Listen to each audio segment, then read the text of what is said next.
नमस्कार, मी सुरेश शिंदे. आपण पाहतात महाराष्ट्र आपलं न्यूज.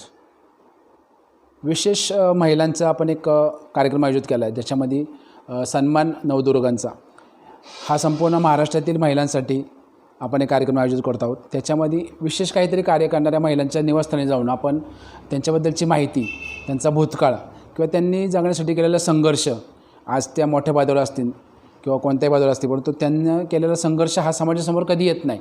तो त्यांना एक बोलतं करण्यासाठी आपण एक व्यासपीठ निर्माण करतो आहे. त्याच्यामध्ये तळेगाव दाभाडे परिसरातील अनेक महिलांच्या मी स्वतः घरी जाऊन मुलाखत घेतलेल्या आहेत. अनेक महिलांनी आपले जीवनप्रवास सांगताना, आपला संघर्ष सांगताना अक्षरशः डोळ्यातून पाणी आलेलं आहे. कारण त्यांचा जीवनप्रवास हा फक्त त्यांच्या मनात होता, तो आज आपण महाराष्ट्र आपल्या न्यूजमार्फत आपण बाहेर काढण्याचा प्रयत्न करत असतो. आजसुद्धा आपण तळेगाव दाभाडे येथील मस्करनीस कॉलनी 2 या ठिकाणी आहोत आणि माझ्यासमोर सुजाता मलगे मॅडम आहेत. त्यांच्याकडनं आपण अधिक माहिती जाणून घेऊ की त्यांचा जीवनप्रवास कसा होता, संघर्ष कसा होता. तर आपण त्यांच्याकडनं थोडीशी माहिती घेऊया. मॅडम नमस्कार. प्रथम तर आपलं नाव सांगा आणि आपली कुटुंबियाची माहिती सांगा. नमस्ते. माझं नाव सुजाता मलगे, सुजाता बबन मलगे. बबन मलगे माझे मिस्टर आहेत आणि माझ्या कुटुंबात माझे मिस्टर, माझा मुलगा, एक मुलगा आहे मला, तो 7वीत इयत्तेत शिकतो आणि माझे सासू सासरे, मला दीर आणि जाव असं आमचं पूर्ण मोठं कुटुंब आहे. बरं. आणि आपलं आता मूळ गाव कोणतं किंवा समजा माहेर कोणतं आहे? माझं माहेर आम्ही चाकणचे आहेत. बरं. पवार म्हणून आहेत, चाकणचे पवार. आणि राजकीय कुटुंब आहे, राजकारणात आहेत माझे चुलते आणि छान पदावरती आहेत ते. बरं. आणि जे तिकडचं माहेरचं आहे त्याच्यातले तुमचे कोण कोण आहे कुटुंबामध्ये? म्हणजे समजा आता आई वडील, भाऊ बहीण, त्यांच्याबद्दलचं काय सांगता येईल? माझ्या माहेरच्या कुटुंबामध्ये माझे टोटल 6 आजोबा आहेत. माझे आजोबा जे आहेत ते मोठे आहेत आणि त्याच्यानंतर माझे चुलते जे आहेत तर ते टोटल 12 जण चुलते आहेत आणि माझ्या आत्या आहेत, एक 8-9 आत्या आहेत माझ्या. म्हणजे मोठं कुटुंब आहे तुमचं? खूप मोठं कुटुंब आहे. आणि खालुंबऱ्यातले पवार म्हटलं तर लगेच ओळखून येतं. आणि अमोल पवार म्हणून आहेत, ते पंचायत समितीच्या ह्याच्यामध्ये पण होऊन गेलेले आहेत, पद त्यांनी सांभाळलेलं आहे. आणि माझे आई वडील, आम्ही पहिले मुंबईत राहत होतो, परंतु ते पण शिक्षणासाठी राहत होतो. मला 3 भावंड आहेत आम्ही, मी सर्वात मोठी आणि त्याच्यानंतर माझा लहान भाऊ आहे, बहीण आहे आणि आम्ही कल्याणला राहत होतो. पण तिथून नंतर मग माझ्या लग्नानंतर ते सगळे शिफ्ट झाले चाकणमध्येच, कारण की इथे आमचं सगळं मोठं कुटुंब, शेती वगैरे आहे, तर आम्ही शिक्षण झाल्यानंतर इथे शिफ्ट झालो. आणि बहीण वगैरे म्हणजे आता कुठे? बहीण आहे ती पुण्यामध्ये आहे. आणि बंधू आहे ते? भाऊ आहे, तो खालुंबऱ्यातच राहतो, तो पण JCB कंपनीत कामाला आहे. शालेय जीवनामध्ये मी आता पाहतोय म्हणजे भरपूर मला इथं प्रशस्तीपत्र दिसत आहे. त्याच्यातलं सर्वात पहिलं तुम्हाला जे प्रशस्तीपत्र मिळाले ते कोणतं आहे आणि कोणत्या साली भेटलं, त्याच्याबद्दल काय सांगाल का आपण? सर्वात पहिले कसं होतं, पहिले जे आपण आधीचा काळ बघितला तर आई वडील त्यावेळी एवढं नव्हतं, कारण की त्यांच्या कामामुळे त्यांचं एवढं लक्ष नव्हतं. पण त्यावेळी एक माझ्यात ओढ निर्माण झाली बक्षिसं जिंकायची. तर ते पहिली होतं माझं बक्षीस मोठ्या गटातलं, म्हणजे जे पहिले मला चमचा लिंबूसाठी मिळालं होतं 1990ला मिळालं होतं, 90-91 साली जे फर्स्ट मला मिळालं होतं चमचा लिंबू. त्यावेळी सर्टिफिकेट होते. आणि हे त्यावेळेस तुम्ही कितीला होते? म्हणजे त्यावेळेस काय तुमचं शिक्षण? गटात होती मी, म्हणजे बालवाडीच होती. साधारण तुम्ही 4 ते 5 वर्षाचे असता. हो. आणि 26 जानेवारीला ते भेटायचं. आणि त्याच्यानंतर पुन्हा मी मोठा गट झाल्यानंतर पहिलीत गेली, तेव्हा पण मला ते 26 जानेवारीला जेव्हा तो खास बक्षिसांसाठी वेगळी लाईन असते ना, ती मला ओढ निर्माण झाली की आपल्याला एक 400-500 विद्यार्थ्यांमधून आपण एक 30-40 विद्यार्थी बाजूला असतो, जे खास झेंडावंदन आणि प्रमुख पाहुण्याच्या समोर असतो.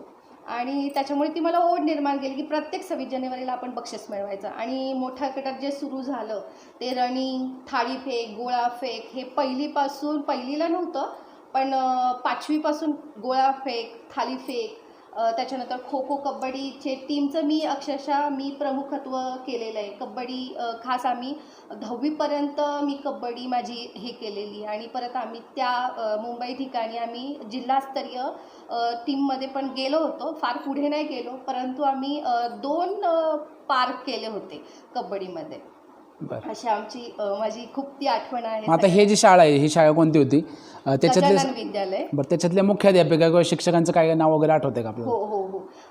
गजानन विद्यालय म्हणून कल्याणमध्ये ती शाळा आहे आणि त्याच्या प्रतिभा भालेराव म्हणून त्यांच्या आमच्या त्या मुख्याध्यापिका होत्या आणि आता त्यांच्या सुनबाई कांचन भालेराव आहेत. आणि आता माझ्या लग्नानंतर माझं जाणं नाही झालं, परंतु आता दुसरे पण असतील, परंतु भालेराव कुटुंबांनीच ते सांभाळत आलेले आहेत गजानन विद्यालय कल्याण. आता हे कितवीपर्यंत विद्यालय असं? हे पूर्ण 10वी पर्यंत आहे. म्हणजे बालवाडी टू 10वी म्हणजे त्याच शाळेत तुमचं थोडक्यात शिक्षण झालं, पहिली ते 10वी. झालं. बरं, तुम्ही आता एक बालवाडीची आठवण सांगितली, परंतु पहिलीपासून जी सुरुवात तुम्ही केली, बालवाडीला सुरुवात केली, तर मग तिथनं पुढं आणखी काही शालेय जीवनातल्या काय आठवणी सांगता येतील का तुम्हाला?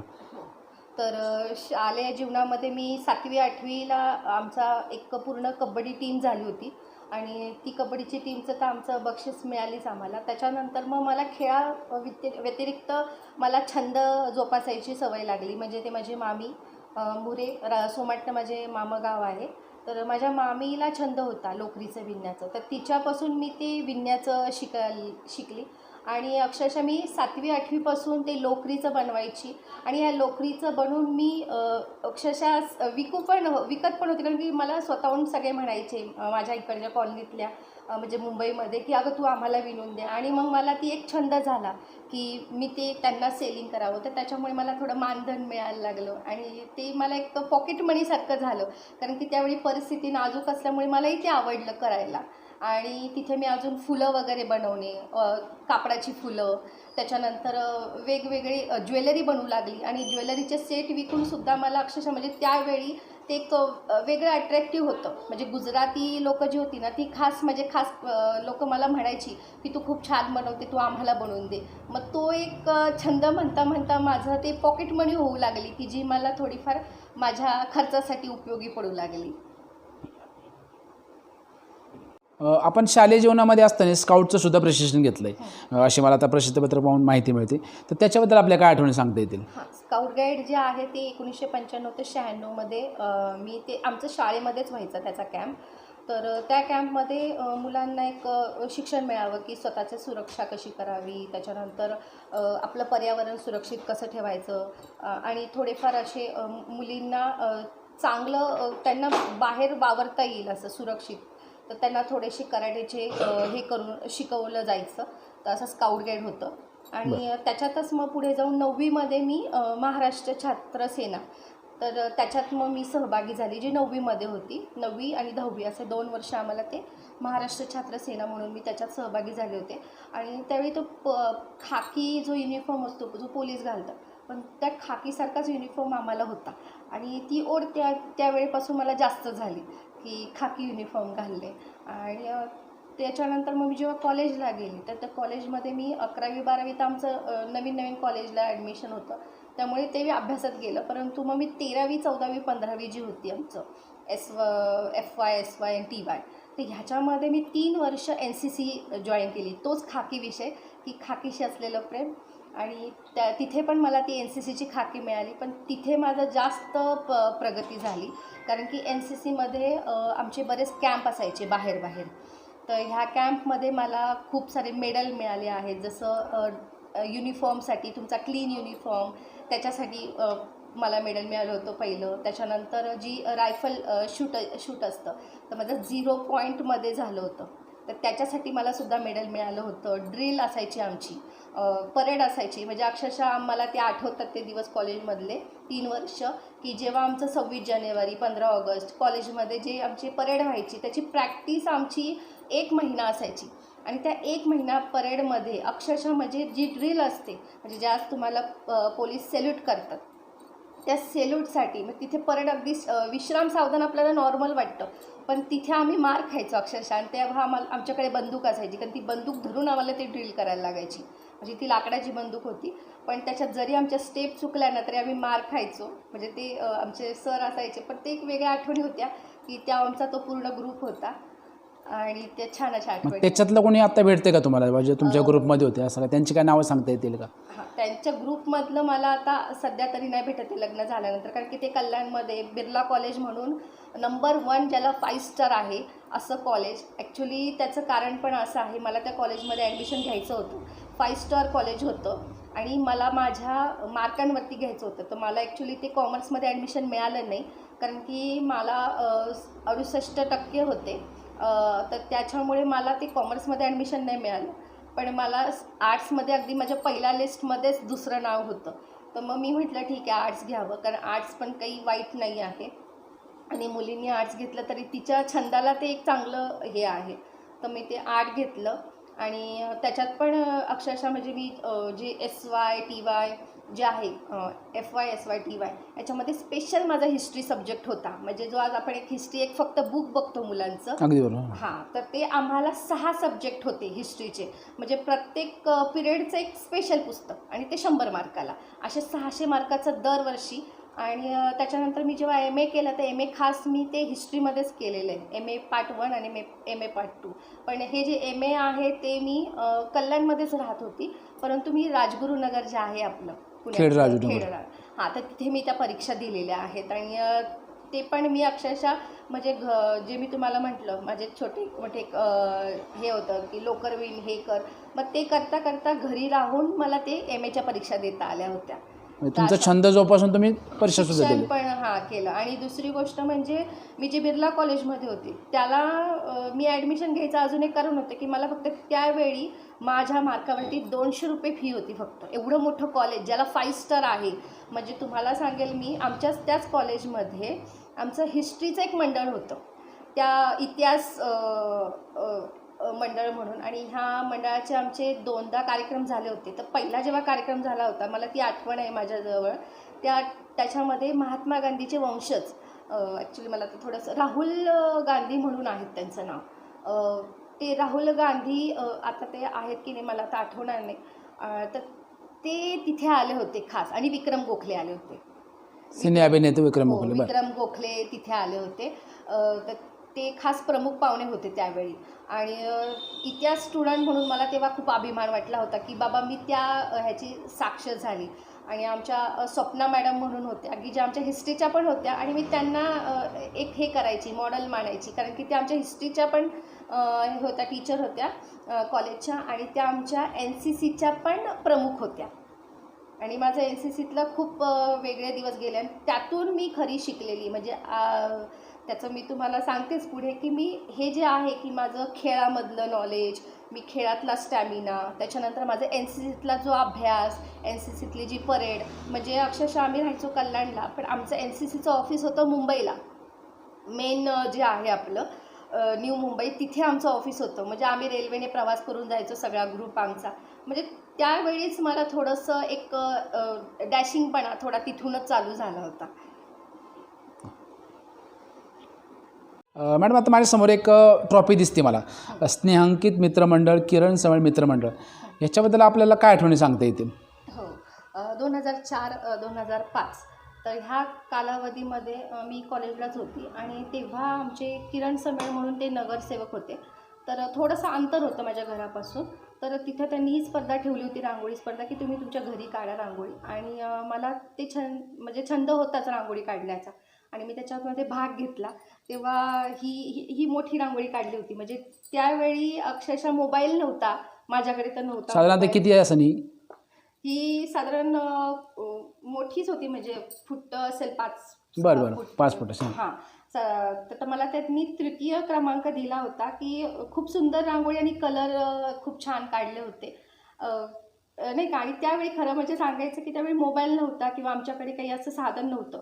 परंतु त्यांनी खास मला फोटो काढून दिला. त्यांनी फोटोग्राफर बोलवला आणि माझ्यासाठी खास त्यांनी फोटो काढून ठेवला की तुमच्याकडे आठवण राहील म्हणून. आणि हा फोटो अक्षरशः माझ्याजवळ लग्नानंतर म्हणजे मी घेऊन आली सोबतच.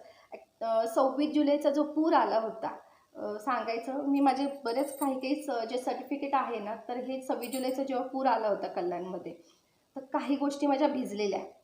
तर त्यात बऱ्याच गोष्टी माझ्या वाचल्या. म्हणजे हे तुम्हाला दिसते हे सर्टिफिकेट खूप कमी आहे, क्षुल्लक आहे. म्हणजे अक्षरशः जर मी आत्ता केलं तशी थप्पी असेल, तर त्या 26 जुलैच्या पूरमध्ये आमच्या घरात अक्षरशः कमरेच्याही वर पाणी आलं होतं. त्याच्यामुळे बऱ्याच माझ्या काही छंद वगैरे ज्या आहेत, मी तुम्हाला ज्या आठवणी तुमच्या थोडक्यात ते काही भिजलं, काही खराब झालं. तर त्याच्यामुळे ते नाही आहे. परंतु हा फोटो अजूनही माझ्याजवळ आहेत, काही फोटो आठवणीतले, पण काही फोटो हे झाले. कारण की त्यावेळी मोबाईल नाही. आता आपल्याला वाटतं फोटो आपण काढतो, खास फोटोग्राफर बोलवतो, पण त्यावेळी हे एक प्रकार नव्हते. आणि मला खरं आवडेल बोलायला की त्यांनी खास माझ्या विनंतीमुळे त्यांनी फोटोग्राफर बोलवला आणि त्यांनी फोटो काढून माझ्याजवळ तो दिला. आता ही रांगोळी काढायला तुम्हाला साधारण किती वेळ लागला होता त्यावेळेस? त्यावेळी मला 2 तास लागले होते आणि तेव्हा मी कॉलेज स्टुडंटच होती, म्हणजे फार एवढं नॉलेज नव्हतं, पण रांगोळी काढायचा छंद होता. पण 2 तासात मी ही रांगोळी काढली होती. मग आता हे रंग वगैरे त्यांना दिलते का तुम्ही आणले होते नाही घरून? नाही, सगळे माझंच होतं. आणि तेव्हा मी रांगोळीचं कुठलाही मला काही अभ्यास नव्हता, तेव्हा क्लास वगैरे असा काही प्रकारच नव्हता. आणि हे मी सगळं असंच माझ्या मनाने शिकत आलेली होती. म्हणजे हे गोपद्म, जे चकलीसारखे जे चक्र आहेत ते, म्हणजे ह्या गोष्टीचं फक्त थोडंफार नॉलेज होतं. पण हे जोडाजोडी करून जी रांगोळी आपण मोठी करतो ही त्यांना खास आवडली होती. म्हणजे छोट्या रांगोळी त्यांनी बघितल्या होत्या, पण अशी मोठी रांगोळी खास काढली. आणि म्हणजे तेव्हा मला आठवण आहे की जेव्हा माझा 3rd नंबर प्राईज मिळालं होतं, आणि ही खूप मोठ्या प्रमाणात स्पर्धा होती. म्हणजे याच्यामध्ये 800च्या वर महिलांनी भाग घेतला होता. कारण की तेव्हा ते वाढ खूप मोठे मोठे असायचे आणि कल्याणमध्ये खूप मोठे मोठे वाढ आहे. आणि मला ते खूप आवडलं की 800 महिलांमध्ये मला ॲटलिस्ट तिसरा तिसरा क्रमांक नंबर. मिळाला. ते कौतुकाचं होतं माझ्यासाठी. म्हणजे मी तुम्हाला जसं म्हटलं, आईवडिलांचं एक त्यांच्या कामामुळे त्यावेळी, आता जसं आपण बघतो, आपण आपल्या मुलांना सारखं पुश करतो की अरे बाबा कर रे कर रे, पण त्यावेळी आईवडील कुठलंही पुशिंग नव्हतं. आपणच स्वतः लढत होतो, स्वतः घडत होतो. आणि हे घडता घडता आपण खूप पुढे घडत गेलो. म्हणजे आज आपली जी पिढी आहे, ही पिढी जी आपण आज आपल्या मुलांना घडवतोय ना, हे खरं आपलं त्यावेळी आपण स्वतः घडलोय. म्हणजे आपण म्हणतो ना, स्वतःच मडक्याला आपण आकार दिला असला. आपण भाजलोय, म्हणून आज आपण आहे, कुठे ना कुठेतरी आहे. आणि आज आपण आपल्या मुलांना इंग्लिश मिडियमला टाकतोय. म्हणजे जर असं म्हटलं ना, तर जी मराठी मिडियमला शिकलेल्या आहेत त्यांना वाटतं आपली मुलं इंग्लिशमध्ये टाकावी, पण आज इंग्लिश मिडियमला टाकता येते का आपण मराठी मिडियमला शिकतो. अगदी बरोबर, अगदी बरोबर. आता माझ्यासमोर काही गोल्ड मेडल्स आणि काही सिल्वर मेडल्स दिसतात, तर त्याच्याबाबत आपल्याला काय आठवणी सांगता येतील? हो, तर 2003 साली जे मी तुम्हाला म्हटलं, NCCत माझं फर्स्ट वर्ष होतं. तर त्या पहिल्या वर्षी मला जे युनिफॉर्म जो आहे, क्लीन युनिफॉर्म, याच्यासाठी मला फर्स्ट मेडल मिळालं. त्याच्यानंतर रायफल ड्रिलसाठी मला मिळालं होतं. त्याच्यानंतर मला रायफल शूटमध्ये जे मिळालं होतं ते सिल्वर आहे. कारण की .0 थोडंसं हे होतं आणि एकीचा पहिला नंबर होता आणि माझा दुसरा होता. तर मला ते सेकंड मिळालं होतं. आणि ह्याचे आमचे कॅम्प असायचे. म्हणजे 2003, 2004 आणि 2005 टोटल माझे 19 कॅम्प झाले होते की जे आम्ही आमच्या घरापासून एक 10 दिवस बाहेर जायचो. आणि तिथे तो कॅम्प असायचा, तिथे आम्हाला प्रशिक्षण दिलं जायचं, वेगवेगळं असायचं. आमच्या तिथे स्पर्धा असायच्या आणि सगळ्या आमच्या पूर्ण मुली असायच्या, त्या सगळ्या वेगवेगळ्या स्कूलच्या. नाव सांगता येईल मला? टीचर जे स्वप्ना मॅडम मी तुम्हाला सांगितलं, ज्या आमच्या कॉलेजच्या होत्या आणि त्या खास त्या प्रमुख होत्या आमच्या. आणि जेव्हा हे कॅम्प असायचे, ह्या कॅम्पमध्ये टोटल कधी 7 कॉलेज, कधी 10 कॉलेज असे एकत्र यायचे. उरोळी कांचन तुम्ही ऐकलं असेल, म्हणजे मुंबईच्या ठिकाणी पुढे, तर ते एक जंगल एरिया आहे. त्या जंगल एरियामध्ये तो भाग होता आणि ह्या भागामध्ये राहायला आम्हाला शिकवलं जायचं कॅम्पमध्ये, की तुम्ही तुमचं कसे राहू शकतात एकटे, तुम्ही तुमचंच सगळं करायचं असं. तर तो कॅम्प असायचा. म्हणजे जेवण असायचं अचानक, पण ड्रिल वगैरे म्हणा, आमचा तिथं आम्हाला ट्रेकिंगला पण घेऊन जायचे. अशा प्रकारे तिथं आम्हाला शिकवलं जात होतं. म्हणजे एक मुलगी जेव्हा बाहेर पडेल, आज आपण बघतोय ह्या असे प्रकार, तर ह्यामध्ये सुद्धा ती स्वतःचं संरक्षण कसं करेल किंवा ती तुझ्या स्वतःच्या पुढच्या पिढीसाठी जसं धाडस दिलं तुम्हाला. धाडस दिलं. आणि म्हणजे मला आता आठवते, काही जणी पोलीस भरतीमध्ये पण गेल्या असतील. ॲक्च्युली माझ्या थोडंसं फॅमिली ह्याच्यामुळे मी नाही जाऊ शकली, माझं एक वेगळं वळण आलं. परंतु आपण म्हणतो ना, ते शिक्षण कधी वाया जात नाही. तर हे शिक्षण मला आता कामी येते. हे शिक्षण मला माझ्या लाईफमध्ये कामी येते की जे आता मी लग्नानंतर, मला आता बऱ्याच महिला म्हणतात, तू एवढी वेगळी कशी काय, तू थकत नाही का? म्हणजे माझ्या घरामध्ये मी कुठली बाई ठेवली नाही. मी माझं सगळं काम करून मी करते. आणि आता तर मी एक योगा टीचर म्हणून पण आहे, एक हेल्थ कोच म्हणून पण मी आज काम करते आहे. तर मी म्हणते ते दिवस आहेत ना, हे दिवसाचंच मला आता फळ मिळतं आहे की माझ्यातला जो बदल आहे, पहिले जे तुम्ही केले त्याचा आता एक ते प्रकारे फळ भेटत आहे. म्हणजे जरी मी पोलीस भरतीमध्ये नाही गेली, पण आज दुसऱ्या साईडने तर तुम्ही चालले. चाललेली आहे. बरं ह्याच्यातले समजा तुम्हाला काय आता आठवण सांगता येईल, जसं समजा 10 दिवसाच्या प्रशिक्षणामध्ये तुम्हाला काही वाईट अनुभव किंवा चांगला अनुभव असं काही घडलं आहे का? समजा थोडक्यात वादविवाद असं काय प्रकार किंवा म्हणजे मुलामुलींमध्ये असं काही? नाही, उलट आम्हाला ती शिस्तच होती आणि खरंच खूप छान आहे. उलट NCC आत्तासुद्धा आहे कॉलेज लेवलला. तर मी तर म्हणते जे लोक बघत असतील तर त्यांनी त्यांच्या मुलांना त्या NCCमध्ये टाकावं, कारण की खरंच एक तिथं मुलांना शिकायला मिळतं. भांडणं वगैरे प्रकार हा कसा तिथं घडलाच नाही कधी, कारण की ते तिथं शिक्षणच तसं होतं की तुम्ही कसं एकत्र राहिलं पाहिजे, कसं तुम्ही वागलं पाहिजे समोरच्यांशी. कारण की जेव्हा दोन भांडी टक्करतात तर ह्याचं कारण फक्त एकावरती ब्लेम करता येतं, कारण नाण्याच्या दोन बाजू असतात. तर आम्हाला हेही शिकवलं होतं, कुठलीही घटना घडताना 4 वेळा पहिले विचार करा, आपण त्या बाजूला उभं राहून बघा ती योग्य आहे की नाही आहे, तेवढं पहिले शांततेने विचार करा. जर तुम्हाला वाटतं ते अयोग्य आहे तर तुम्ही बोलू शकता, पण ते अयोग्य नसेल, कुठेतरी आपलंही चुकत असेल तर त्याला भांडण्याला काही अर्थ नसतो. हे आम्हाला NCC मध्ये तुम्हाला एक जीवनाचं गणित पण थोडक्यात शिकवलं तुम्हाला. मॅडम आता आपण गृहिणी आहात आणि गृहिणीसोबत आणखी आपण काही छंद जोपासलेत का, त्याच्याबद्दल काय सांगाल का? हो, लॉकडाऊनचं जे दुसरं वर्ष होतं तर त्या दुसऱ्या वर्षामध्ये मला अचानक एक ह्याच्यामध्ये व्हॉट्सअपला एक लिंक मिळाली की तुम्ही फ्री वर्कआउट करा. आणि फ्री वर्कआउट म्हटल्यावरती मलाही ते आवडलं की चला ऑनलाईन भेटतं, आणि मी ते जॉईन झाली त्या एका कम्युनिटीला. आणि कम्युनिटीला जॉईन होताना असं लक्षात आलं की हे खरंच खूप छान आहे.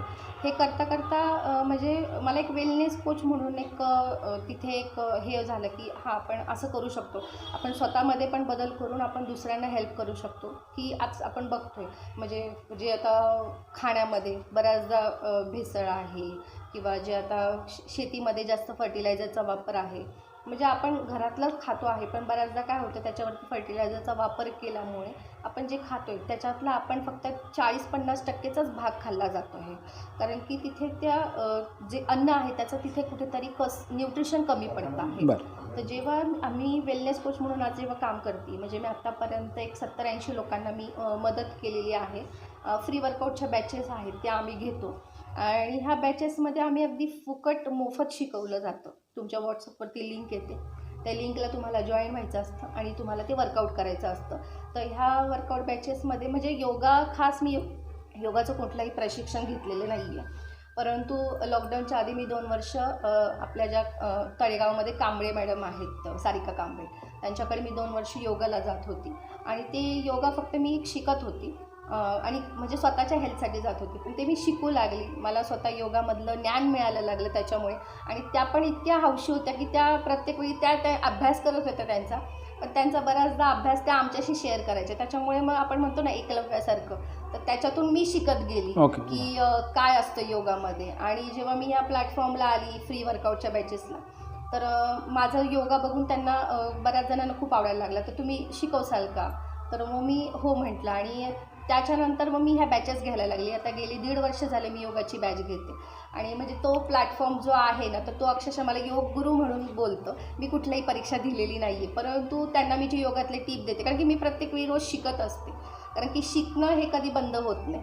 आणि मी रोज शिकत असते की तुम्ही काय काय करू शकतात योगामध्ये, तुम्ही कसं काय करू शकतात. की जसं आता आपण म्हणतो की आपला पाय अवघडला किंवा काय, तर ह्याच्यातसुद्धा आपण योगाचे स्टेप करू शकतो. तर त्या योगाचे मी त्यांना शिकवते आणि हे मोफत त्यांना भेटतं. म्हणजे जरी आता कोणी बघणारे आहेत त्यांनाही जरी इच्छा झाली तर त्यांनी नक्की माझ्याशी कॉन्टॅक्ट करावा, की आमच्या फ्री वर्कआउटच्या बॅचेस चालतात, अगदी मोफत आहे. आणि महिलांनी तर आवर्जून करावं, कारण महिलांना खरी गरज आहे.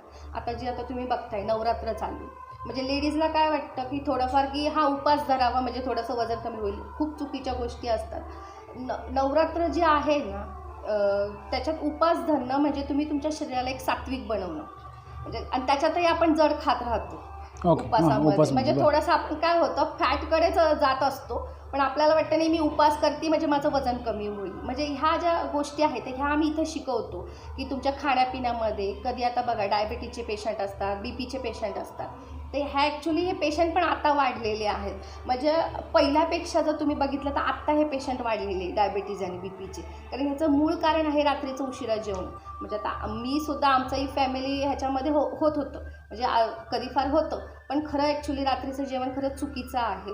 खूप उशिरा जेवण, उलट जे लवकर जेवू ना हे खूप छान आहे. म्हणजे मला ह्याच्यामध्ये आवडतं की जे मारवाडी जो समाज आहे त्यांचं जेवण 7च्या ठोक्याला होतंच होतं, म्हणजे सूर्यास्त सूर्यास्ताच्या व्हायच्या आत आपलं जेवण झालं पाहिजे. कारण ह्याचंही मूळ कारण आहे की जेव्हा सूर्यास्त होतं तर आपलं डायजेशन आहे हे हळू चालतं, आणि जर ह्या डायजेशन हळू चालत असताना जर आपण जेवण दिलं, म्हणजे शरीर त्यावेळी मिक्सर खूप हळू चालत असतो, म्हणजे आम्ही मिक्सरच बोलतो आम्ही, की ते मिक्सर जो आहे तो हळू चालत असतो. आणि आता जर समजा आपण 9ला जेवलो तर ते तुमचं 9चं जेवण तुमच्या नलिकेतून 11-12 वाजता तुमच्या खाली उतरत राहतं, आणि जे छोटं आतडं मोठं आतडं आहे याच्यामध्ये ते 3-4 वाजता येतं. तिथं मग ते तुमचं डायजेशन होतं. तिथून पुढे मग किडनीचं काम 4-5च्या नंतर सुरू होतं. म्हणजे आपण म्हणतो ना एवढं उशिरा का जेवू नये, त्याच्या आधी जर जेवलं तर हाच कालावधी जरा आधी सरकतो. आणि जर आपण उशिरा जेवलो तर काय होतं, जेव्हा रात्री आपण उशिरा जेवतो तर आपली जी शुगर आहे ही जास्त का वाढते, जे डायबिटीज पेशंटची. डायजेशन हळूहळू चालतं. जो BMR असतो, आम्ही त्याला मेटाबॉलिझम रेट म्हणतो, जो BMR आहे ना हा ज्याचा खूप कमी आहे ना, तर त्यांचं जेवण हे कमीच असलं पाहिजे. जर आणि डायबिटीजवाल्यांना तर त्यांचा जो मेटाबॉलिझम रेट आहे ना हा खूप हे होत असतो, कमी जास्त होत असतो. मग अशा वेळी त्यांचं जेवण पण जर लवकर झालं तर त्यांची शुगर जी आहे अचानक वाढणार नाही, कारण की डायजेशन ओके झालं तर शुगर हे होणार नाही. म्हणजे तुमचं जे खाणं आहे, जे खाता तुम्ही, त्याला किती कालावधी लागतोय याच्यावर तुमची शुगर ठरत असते. बर्निंग कॅपॅसिटी जी असते आपल्या शरीराची याच्यावर आपली शुगर ठरत असते. म्हणजे असं काही नाही की तुम्ही साखर खाताय, चहा पिताय म्हणजे तुमची शुगर वाढेल. याचं ॲक्च्युली अजून एक कारण पण आहे की तुम्ही व्यायाम केला पाहिजे. रोज सकाळी तुम्ही व्यायाम करा, पण लोकांना काय वाटतं फक्त चालणं हा व्यायाम नाही आहे. चालणं म्हणजे तुम्ही चांगला ऑक्सिजन घेणं हे चालणं आहे, आणि थोडंसं तुम्ही चालणं आणि तुमचं शरीर मोकळं होतं. पण जर व्यायाम केला ना तर तुमचं पूर्ण शरीर मोकळं होतं, कारण की जो फॅटचं प्रमाण आहे ते आपल्या पोटाच्या इथे, छातीच्या इथे आजार तेच असतात. म्हणजे जर तुम्हाला BPचा त्रास म्हणजे तुमच्या कुठेतरी चेस्टवरती फॅट आहे, म्हणजे जर एखादी गादी आपल्यावर ठेवली, जसं आपलं श्वसन होणार नाही तसं तुमच्या चेस्टवर जर ते फॅट जमा झालं तर तुमचं BP जो आहे तो धडकणार नाही आणि तुम्हाला प्रॉब्लेम येऊ शकतो. तुमच्या पोटावर फॅट वाढलं तर तुमचं पॅनक्रिया, इन्शुलन्स काम करणार नाही. जर पॅनक्रिया म्हणजेच काय, इन्शुलन्स म्हणजेच काय, की आपलं जे शरीर खाणं जातं पोटामध्ये, तर जो पॅनक्रिया नावाचा जो द्रव्य आहे ना तो पॅनक्रिया काय करतो, इन्शुलन्स बनवत असतो जे खाणं आहे त्याचं ग्लुकोज कन्वर्ट करायला. पण कधी कधी ह्या लोकांचं बघा इन्शुलिनचे इंजेक्शन घ्यायला लागतात. म्हणजे जर फॅट जमा झालं तर तो पॅनक्रिया इन्शुलिनच नाही बनवणार, आणि इन्शुलन्स नाही बनवलं तर ते खाणं ग्लुकोजमध्ये कन्वर्ट नाही होणार, आणि ते सरळ जर बनलं नाही तर ते फॅटमध्ये जाणार. मॅडम आता माझ्यासमोर एक ट्रॉफी दिसते, शारदीय नवरात्र उत्सव 2016 पाककला स्पर्धा, तर ह्याच्याबद्दल आपण काय सांगाल? तर आम्ही जिथे पहिले जुने राहत होतो चावडी चौकात, तर तिथे सुद्धा नवरात्र उत्सव साजरी केली जाते. तर त्याच्या संस्थापिका निलिमा दाभाडे आहेत. तर शारदीय नवरात्र उत्सव म्हणून त्या मंडळाचं नाव आहे. तर 2016 साली मला ही पाककला स्पर्धेमध्ये बक्षीस मिळालं होतं. ॲक्च्युली मी त्यावेळी भोपळ्याची जी पानं असतात त्याच्या आळूच्या वड्यासारखी वड्या केल्या होत्या, तर त्याचं मला पहिलं बक्षीस मिळालं होतं. तर तेव्हाची ती आठवण आहे. त्याच्यामध्ये साधारण किती स्पर्धक होते असं काय? त्याच्यामध्ये तिथल्या गावातलेच एक 15 जणी होत्या, 12-15 जणी. तर त्याच्यामध्ये ते मला बक्षीस मिळालं होतं. बरं, आता ही दुसरी एक ट्रॉफी मला समोर दिसते, गणेश किसनराव बेगडे यांच्या वाढदिवसानिमित्त मेहंदी स्पर्धा झाली, त्याच्यामध्ये आपण परीक्षक होता. तर त्याचा काय अनुभव सांगाल आपण? 2 फेब्रुवारीला आपल्याला माहिती आहे आपले तळेगावचे श्री गणेश किसनराव भेगडे जे आहे त्यांचा वाढदिवस असतो. तर या वाढदिवसानिमित्त मेहंदी स्पर्धा घेतली गेली होती. आणि मेहंदीचं जसं माझं थोडं राहिलं सांगण्याचं, तर मला मेहंदी ही मी 8वीपासून शिकलेली आहे. म्हणजे अक्षरशः मी 8वी 9वी 10वी त्याच्यानंतर पुढेही मी अक्षरशः मेहंदीचे क्लास केला 1 वर्ष, पण त्याच्यानंतर मी त्याच्या थ्रू बरेच पॉकेट मनी पण गोळा केली होती त्यावेळी लग्नाच्या आधी. म्हणजे खूप ऑर्डरी घ्यायची त्यावेळी. म्हणजे माझ्या ज्या पार्लरवाल्या होत्या त्यांच्या थ्रू आम्ही जायचो, आणि खूप आवडायची त्यांना माझी मेहंदी, आणि त्या मला हौशीने घेऊन जायच्या सोबत. तर त्याच्यामुळे मला मेहंदी ही पहिल्यापासून आवडते. तर हे माझ्या ज्या आमच्या आत्या आहेत नंदा दाभाडे म्हणून, ज्या तिथे आहेत, कार्यरत आहेत, विश्वनाथराव भेगडे जे पतसंस्था आहे, तर तिथं त्या कार्यरत आहेत. तर त्यांनी सुचवलं मला की तू ये म्हणून मेहंदी स्पर्धेचं परीक्षक म्हणून. तर तेव्हा मी ते गेली होती आणि मी ते निवडले होते स्पर्धक. तर तेव्हा मला एक त्यांनी हे चिन्ह दिलं होतं. साधारण किती म्हणजे स्पर्धक किती होते त्याच्यात असं काय आणि कसं काढलं? त्याच्यामध्ये खूप स्पर्धक होते, साधारण 200 ते 300 स्पर्धक होते. आणि ही जी स्पर्धा आहे ही आपलं हे आहे कलापिनी आहे ना, तर त्या कलापिनी ते जुनं कलापिनी आहे ना तेव्हा झाली होती ती स्पर्धा ही. त्याला आता कालावधी म्हटलं तर 2018-17मध्ये झालेली ही स्पर्धा होती. तेव्हा 300पर्यंत स्पर्धक होते. ओके. आज आपण सुजाता मलगे मॅडम यांच्याकडनं अधिक माहिती जाणून घेतली नवरात्रीबद्दल पण, आणि एक ते योगा टीचर आहेत. अनेक लोकांना त्यांनी आरोग्याविषयी माहितीसुद्धा लिहिली आहे. तर त्याच्याबद्दल आपण त्यांना पुन्हा एकदा धन्यवाद म्हणतो मॅडम. आणि आपण जे काही आता कार्य करतात त्याच्यासाठी सुद्धा आपल्याला हार्दिक शुभेच्छा आणि धन्यवाद.